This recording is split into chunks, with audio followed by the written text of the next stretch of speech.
I'd like to call the January 23rd County of the Crow Wing County Board of Commissioners meeting to order. Let's stand for the Pledge of Allegiance and a moment of silence. I pledge allegiance to the flag of the United States of America and to the republic for which it stands, one nation, under God, indivisible, with liberty and justice for all.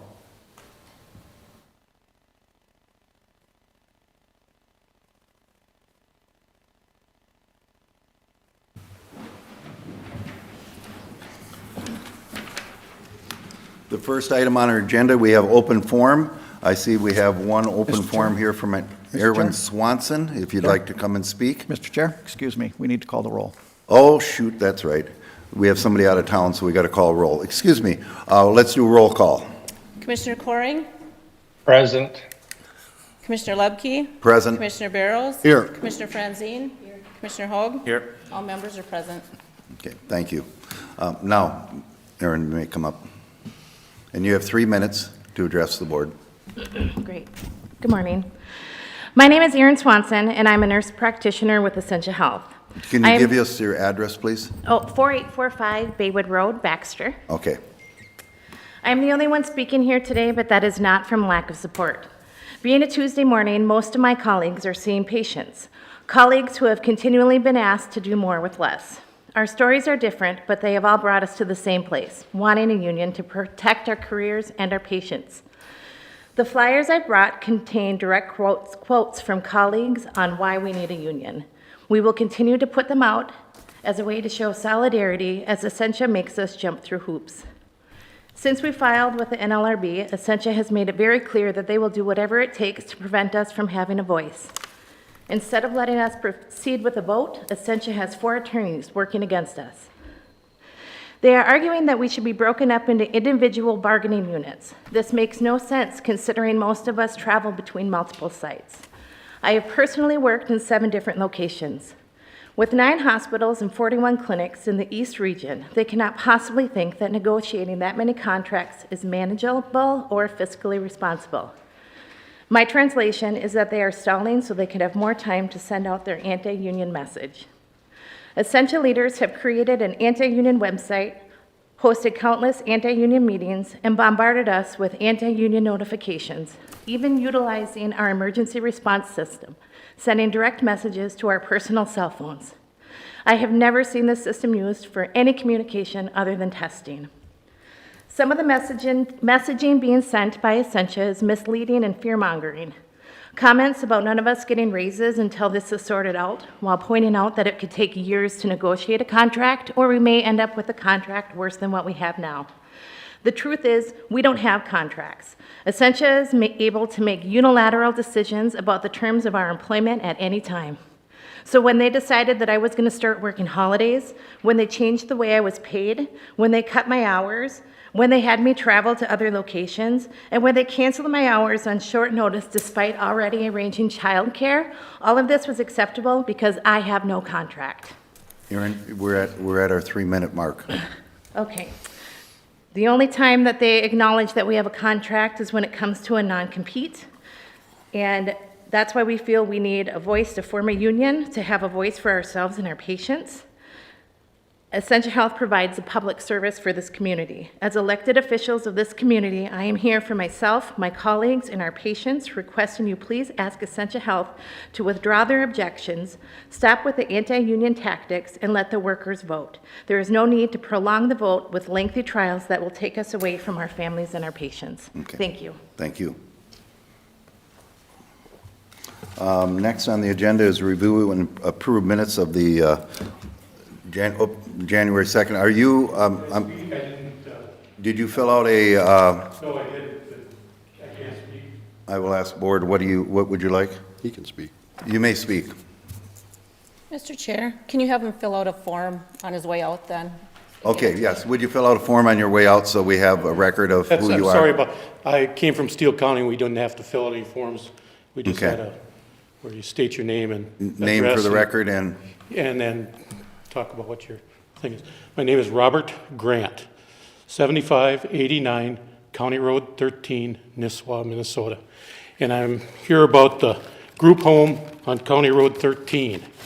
We've had, still having issues with the gentleman that's trespassing, and we also have, they're not calling the police anymore. They're trying to round him up with their van, and at night they're going down the road, the wrong side of the road, and causing issues, trying to corral him back to their house. And I live on the road, I know where the road is, but you have somebody strange driving down 13, you're gonna have a serious accident. And then we have a issue, he trespasses, he goes up in people's yards and grabs stuff out of the yard sticks to come back. And we understand that we can't do anything about trespassing, but I think we need to look at that. We should be able to trespass this person.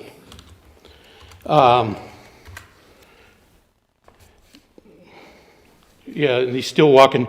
They follow him now. He goes down to Schaefer's. We've seen him in this real deep cold. He's walking down to Schaefer's, but the van's on the other side of the road. And in 13 around Lake Hubert, it's narrow. And he possibly could hit because he's on the one side of the road and the van's on the other with his lights flashing. And it's confusing.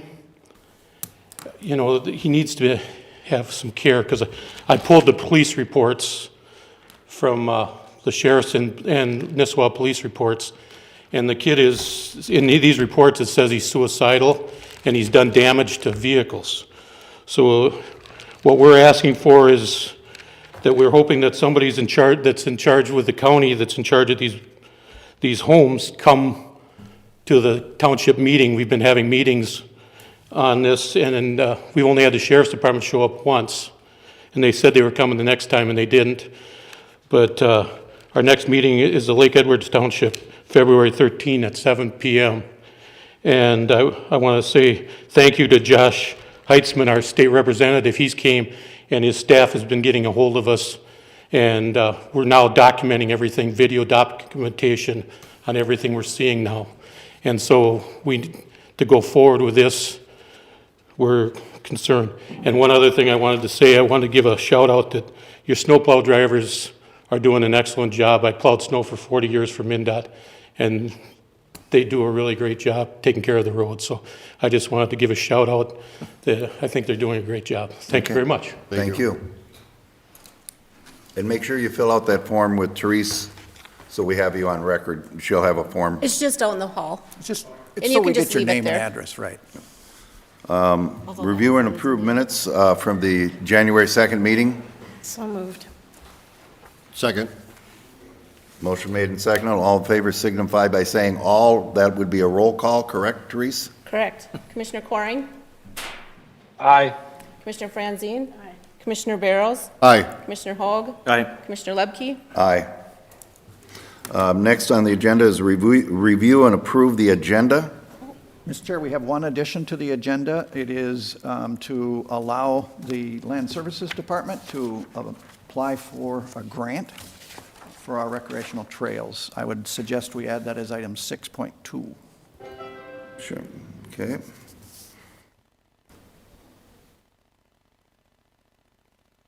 Seeking a motion to approve the agenda with the addition of 6.2. I'll make the. Go ahead. No, you go ahead. So moved. You can second. Are you the Second. second? Okay. Motion made and seconded. All in favor signify by saying aye. Roll call. Commissioner Franzine is absent. Commissioner Barrows? Aye. Commissioner Hoag? Aye. Commissioner Coring? Aye. Commissioner Lebke? Aye. Motion carried. Now we go on to the consent agenda. If there's any item you'd like removed to be looked at, please bring that up. If not, I would look for a motion to approve the consent agenda. Mr. Chair, I'll make the motion to approve. Second. Motion made and seconded. I do have a couple items I would like to move off of the consent agenda, and that is 5.6 and 5.7. I would like a little explanation from the Highway Department on that. Oh, they're just to talk now. Mr. Chair, do you want to just ask your question now and they can answer the question, or would you like a It's a separate little vote? bit, it's a little bit more involved. Okay, so then if you would. Then I need to redo my motion, which would be to approve the consent agenda, removing 5.6 and 5.7. And I'll second that. And we got that a second. So motion made and seconded with those items removed. And I would like to do those, could I do those right after?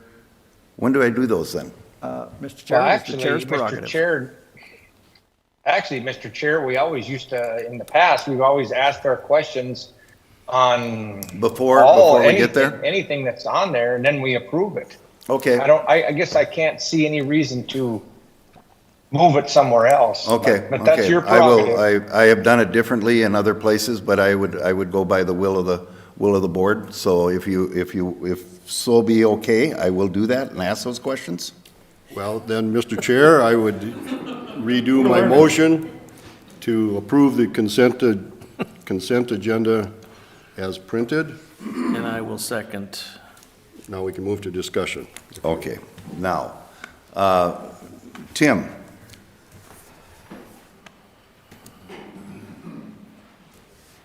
I gotta get that up here. Good morning. Good morning, Tim. On the 5.6, we have a bituminous contract that we're doing for spot checking. I noticed that it's over the bid amount by 8.9%. Right. How is that?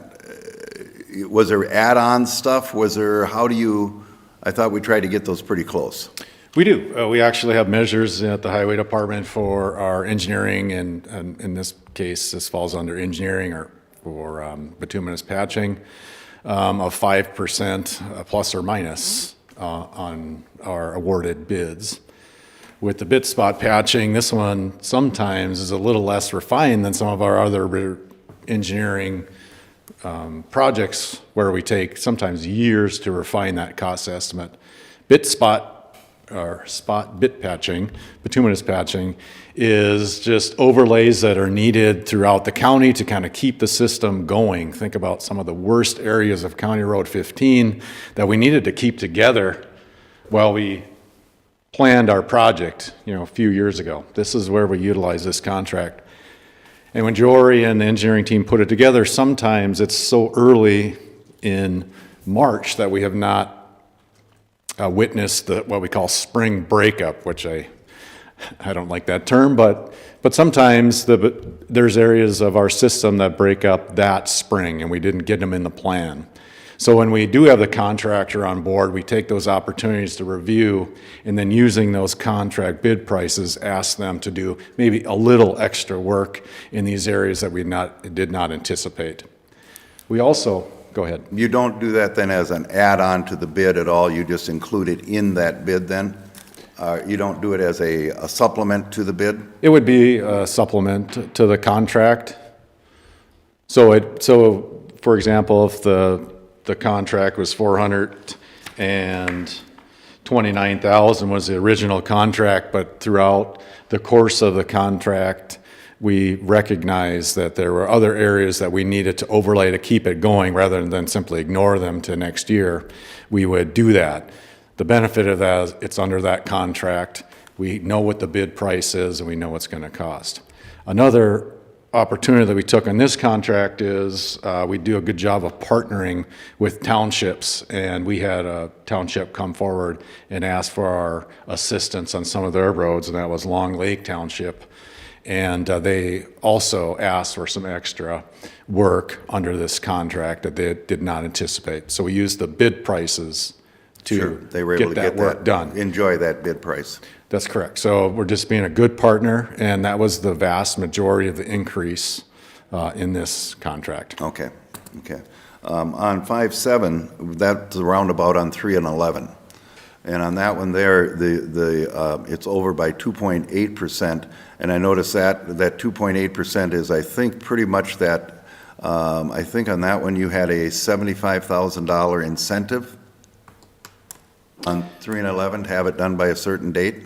Let's see, I want to make sure I have the right That'd be one here. I think Contract it's, 23002. right. Okay. That one came in at 5.6% over. That's just outside of our targets of plus or minus 5%. And the vast majority of that overrun on the contract is the $50,000 incentive. Yeah, that we put- 50,000, yeah, that's right. I have it. And then also, we had pavement density incentive. So we use MnDOT specifications, and within that specification, they provide, and all of our contracts are like this, density incentives. So it's important that the pavement is densified enough. I think of it coming out of the paver is very loose, and you have to have a roller on it, and you have to get the roller on it enough times to densify it, because if it's not dense, water can get in and degrade the pavement. So there's an incentive for getting a certain percentage, and it's in the 90% dense maximum or optimum densification. And so those incentives to do that quality work are actually not in our bid line items, but add on after the fact. So that's why it's actually, the contract is more. The construction timeline incentive was $50,000, and that also is not a bid line item, so it's in addition to the contract. When we do those, who determines when we need to do those incentive to get it done by incentives? How do we determine what project should have it and what project shouldn't? How do we make that determination? Well, this strategy is new for us, at least for me. This is the first incentive that, specific completion date incentive that we've done at the Highway Department. And we felt that that was really important at the roundabout south of Cross Lake because of the detour potential for that. We'd also witnessed some challenges with the city of Cross Lake, and that during that busy tourist season, we thought there would be an impact on traffic. So we wanted to do our best to shorten the duration that the vehicles in that area were going to be detoured. So this is the first time we used it, and we would continue to use it. We're looking at it also in the city of Cross Lake. We have a project this year to shorten that time frame to minimize the impact on businesses and things like that. It doesn't fit in every project. It doesn't seem to make sense. But this was the first one we did, and I think we were very successful. We got that done in record time, and I know a lot of people are very appreciative of that. And the funding for that is usually coming from the local option sales tax? Is that where? We would likely do it from there, or I'm not positive if we have the ability to do that with state aid funds or federal funds. Well, that's what I was just wondering, if you make that call. We make that call in the office, and we talk about that. I think we talked about the incentives at the Transportation Advisory Committee in the spring. So we're developing these projects over 5 years. It wasn't something that just came out of the blue. We've been talking about it for years to minimize traffic impacts. Okay. That's the only two questions I had. I guess when we use that incentive and how we make sure that our bids stay within close. I mean, are you seeing them, before usually you'd always have your contingency in there, and when you do a bid, it was usually the contingency would take care of whatever that discrepancy was. Well, by the time we let the project, we feel the contingency's done. So contingency equals risk. And so the longer or the farther you're out from actually the construction, the higher the risk or contingency. So by the time we let it, it's such a small time frame between construction that contingencies aren't factored into the bid at all. Okay. We maintain healthy fund balances and finances at the Highway Department to anticipate. Construction was just inherently dynamic. Sometimes you don't know what you don't know when stuff pops up on construction projects. And so we have the finances in place to be able to handle those things and keep the project moving. Okay, that's all I had. Anybody else have any questions? Okay. Thank you. Go to a vote? Go to a vote. We have a motion and a second on the consent agenda. Roll call? Commissioner Barrows? Aye. Commissioner Hoag? Aye. Commissioner Coring? Aye. Commissioner Franzine? Aye. Commissioner Lubke? Aye. Land Services, Jessica?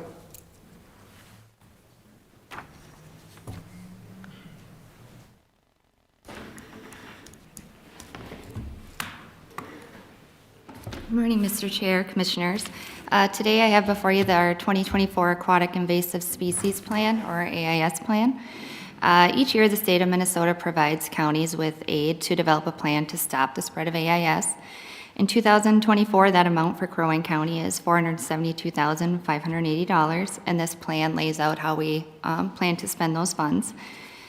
This is the 10th year we have developed this plan and put it out for public comment. We had it out for public comment from December 1st through December 31st.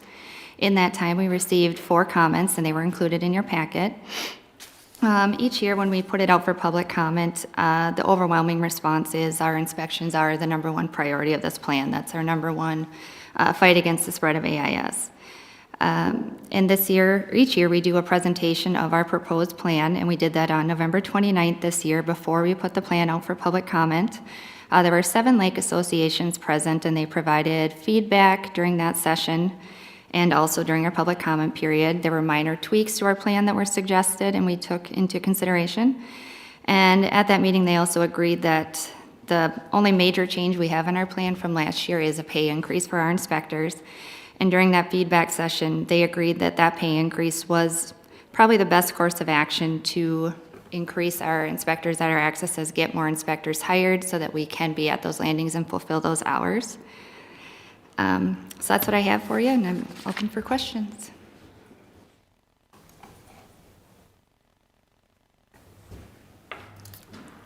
Jessica, in the last 2 years, we've kind of, please don't take this wrong, but we've kind of missed our mark as far as what we would like to have out there and like to have inspections. And I think with AIS, you know, it isn't a fix. I think it is, we're waiting for that fix to fix it. But it's the best tool we have in our toolbox right now is education and inspections. We haven't been able to do that, and because of that, we've had some surplus funds left over. And in talking to some of the lake associations and other people, is there a way that we can take, I think right now we're only putting a partial amount of those funds into a reserve at this point in time. And I would love to see next year, I'd love to see our plan match what you have down there for 24, and hopefully increasing some of the wages will get people out there, because I do believe that's the best way we can do it. But if we don't, is there a way we can use some of those funds and be able to, will the state allow us to be able to put some of those funds in reserve for a situation that may come up where we're on a lake that we aren't on a high valued lake, or what do you call it here, high risk lake, that all of a sudden we end up with a infestation, let's say on a smaller lake, that we can go and attack that infestation because it might be right close to a landing that we are managing. Is there a way we can have enough funds in there to do that? Because we won't be able to go to a lake association if there isn't one on that lake and say, we would like you to help with this cleanup here to try to protect those waters in some of those lakes. I don't know how that works. But if we have these funds left over, I'd rather see some of those funds get put into an emergency fund to be able to do that versus spending them on other things. You know, I think the decontamination is important, but I think education is more important. And being on those landings on those priority days of the Friday, Saturday, and Sundays. So I want your feedback on that.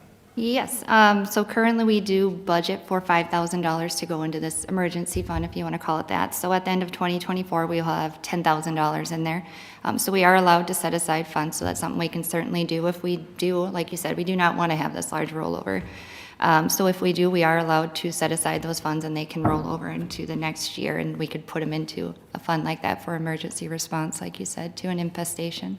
The other thing is we don't know, I mean, right now, based upon your numbers, we'll use all the funds up we have just in inspections this year. Correct, yep, if we fulfill all our hours. Yep. And I mean, that would be the goal, but if not, can we just roll that over, whatever we have left over, into that fund, and then the next year be able to use that? Let's say we do get enough people, or we have enough people there, can we go back into there? Because we're only receiving, what, 472,000, is it, from the state? Yep, And yes, we're allowed to do that, yep. we're allowed to do that? Yep.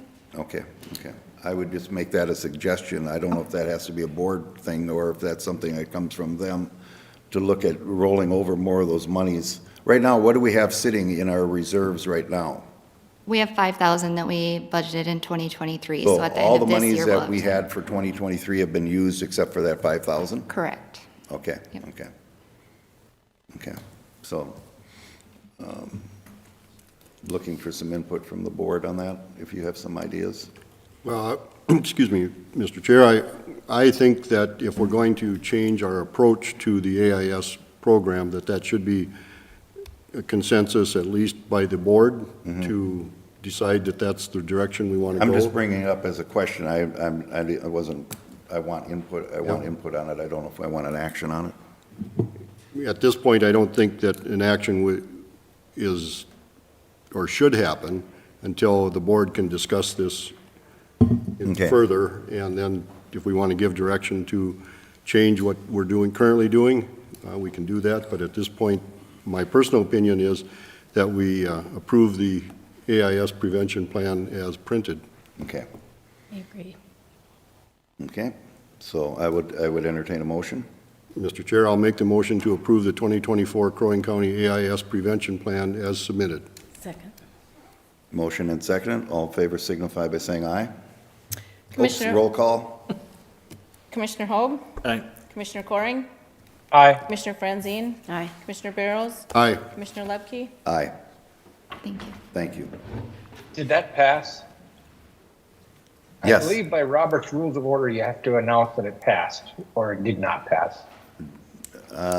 That's a good question. It passed. Okay, perfect. Okay, I'll try to remember that. Thank you, Paul. Now we're at 6.2. Good morning, Commissioners. What we have today is seeking approval for us to apply for grant funding to continue enhancing a couple of our parks that we have in the county. If you could put up the Milford map, Therese. We were here last year, and in the white there, you'll see that the white is the original park that was created and opened in 2017, along with over 2 miles of new trails that we are going to complete this spring. We would also like to continue the expansion of Milford with the trails that you see in red that would potentially have a trail all the way around Milford Lake and potential pavilion overlook on Island Lake to the north, is all tax forfeited land that the proposed trails would be on. The funding here would be a mix of some TF funding when available, grants, and that kind of stuff, and we'd just like to seek approval so as those come available, you would see them more on the consent, and of course, and have your questions at that time on any specific funding, but this would be what we'd be trying to accomplish out at Milford Lake at the Memorial Park. Any questions on where the route of the trails would be? Mr. Chair, Yes. I do have a question to Gary. Looks like a good deal. I was just thinking that if I had a fat tire bike and I went up to the park and I can go all the way around there, are we gonna allow bikes, like the fat tire bikes, to go around there? Is it just gonna be strictly a walking path? Mr. Chair, Commissioner Coring, that's a great question. Currently, if you had a fat bike out there today, we're not restricting it. We're not advertising either, but it is a great question, or we haven't really made a definitive determination if they're restricted or not. Gary, would that mean also electric fat tire bikes, or do you, but non-motorized vehicles? That's a great question. There's some debate on if an electric, is that a motor, is that the motorized that we're talking? Typically, historically, ATVs, motorcycles have been the motorized types, but the electric bikes are starting to Are get. motorized vehicles allowed will be allowed on that? Currently in this, no, no motorized No motorized vehicles, okay, okay. No type 1s, no type 2s. Correct. Okay, okay.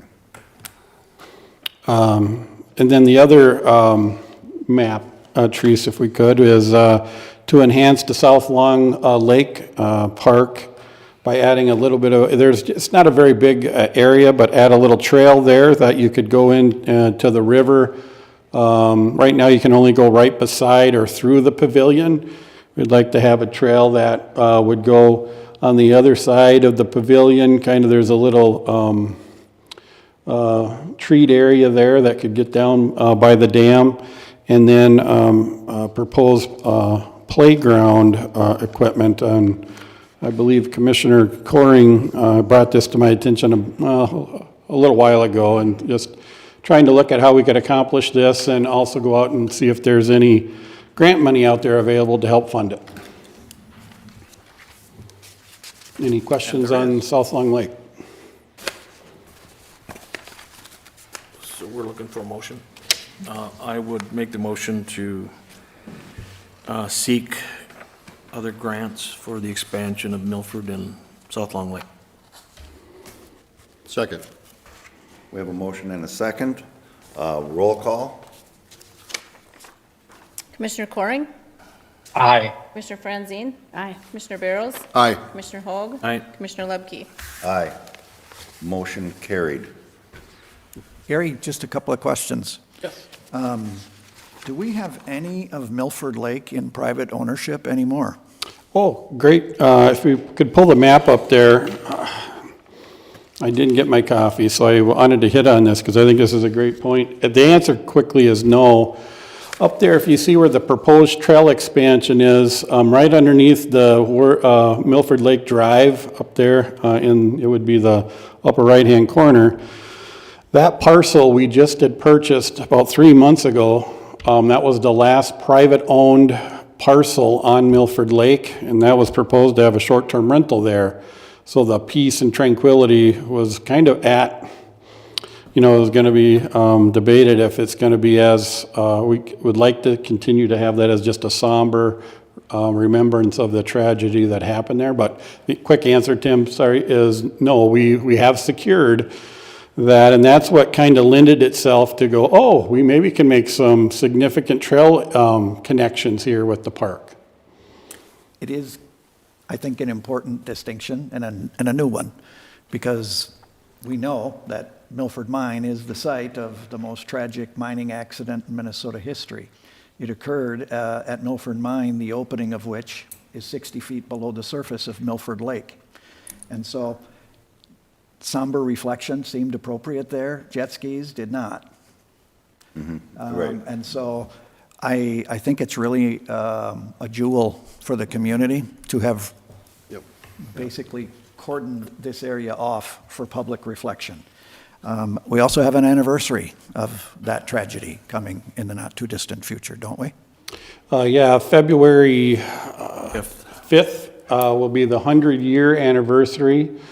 So the Historical Society and the museum are going to have a program, I believe, at the high school with the school kids and for public in general. We are also going to have one, but not until the spring when we open the expansion and have something right at the park later this spring. And then isn't it at the potential pavilion location that you're talking about the boardwalk out? Close, but no, it's not a potential. I don't have a clicker, but it's up there. You can see the one boardwalk that extends into the lake. That is where we'll have the actual That's the site. site and the signage and all of that where the collapse started. So we'll build a boardwalk out to essentially over the opening of the mine. Correct.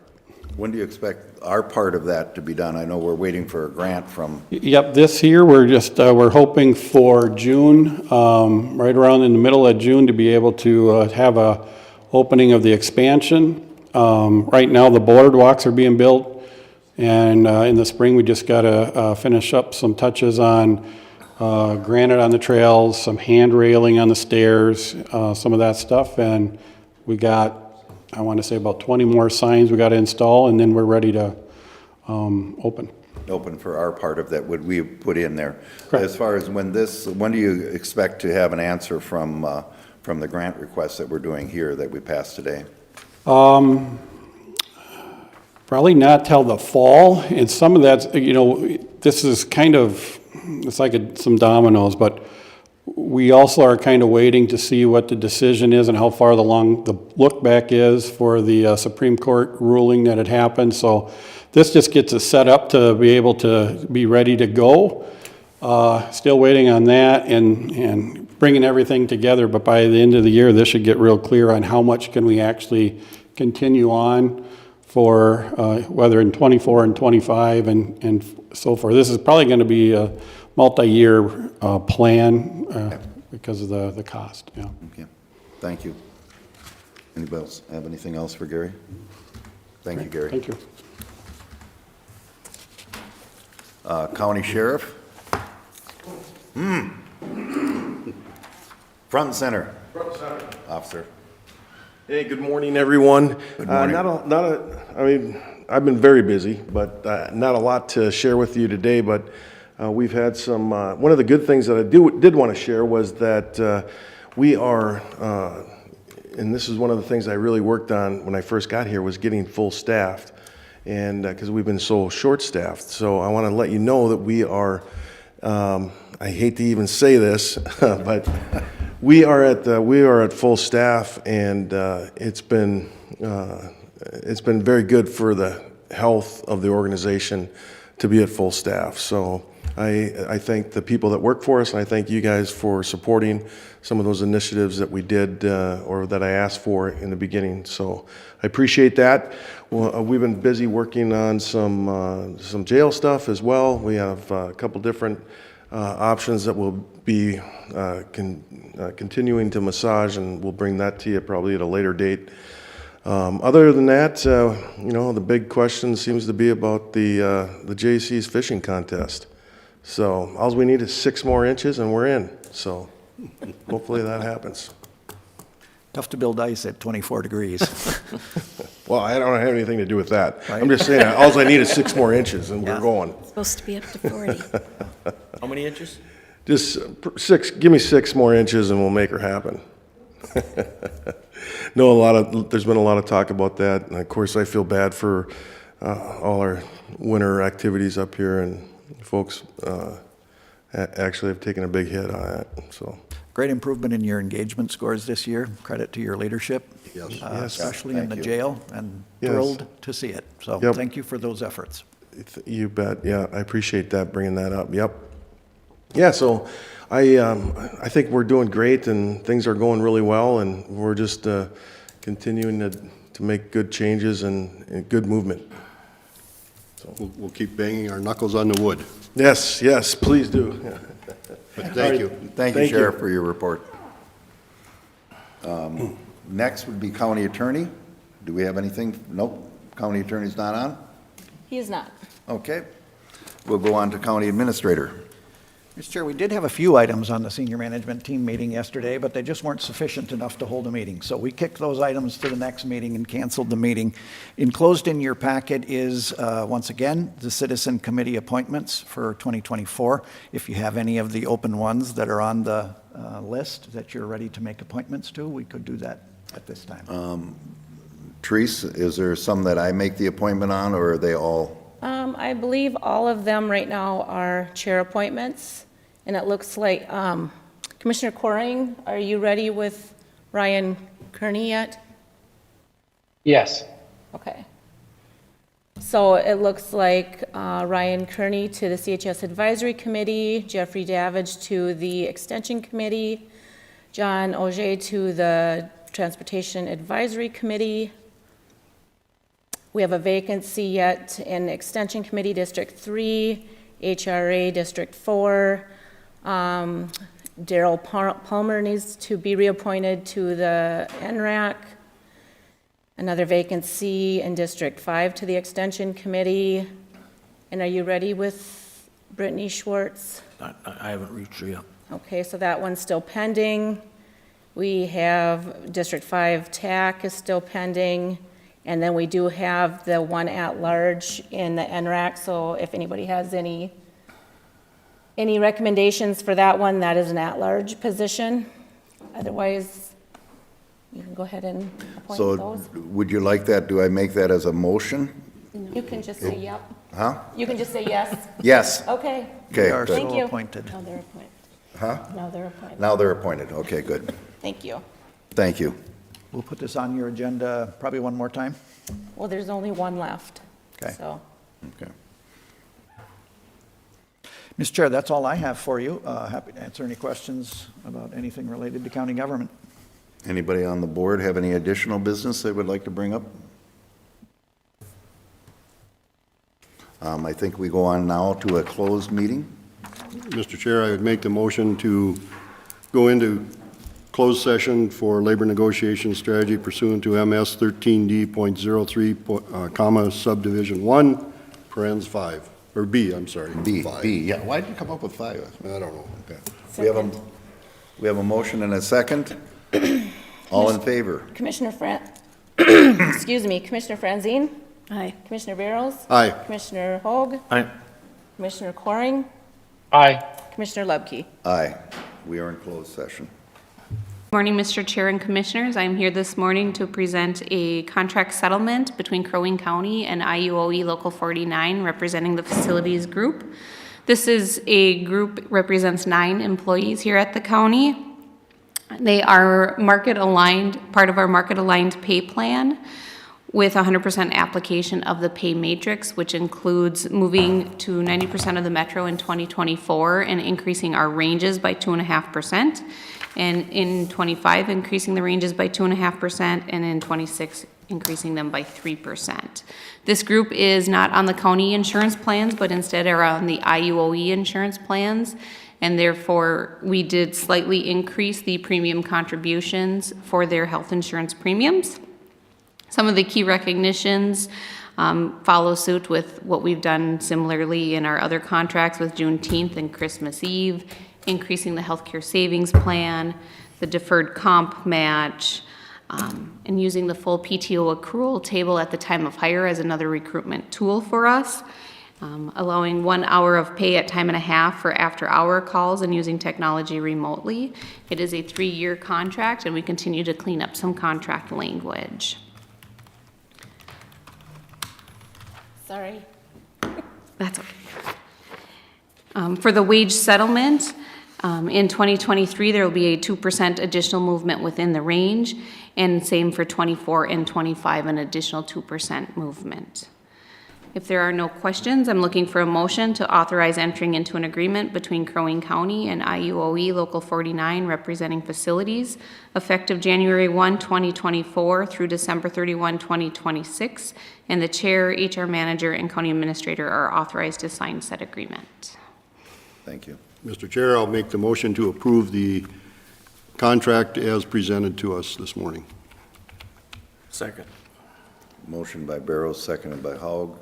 All in favor, roll call. Commissioner Hoag? Aye. Commissioner Coring? Aye. Commissioner Franzine? Aye. Commissioner Barrows? Aye. Commissioner Lubke? Aye. Motion carried. Thank you.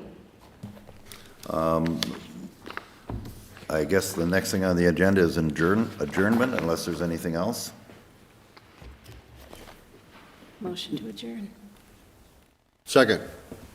Motion by Franzine, seconded by Barrows. Is that a roll call again, too? Commissioner Coring? Aye. Commissioner Franzine? Aye. Commissioner Barrows? Aye. Commissioner Lubke? Aye. Commissioner Hoag? Aye. Commissioner Lubke?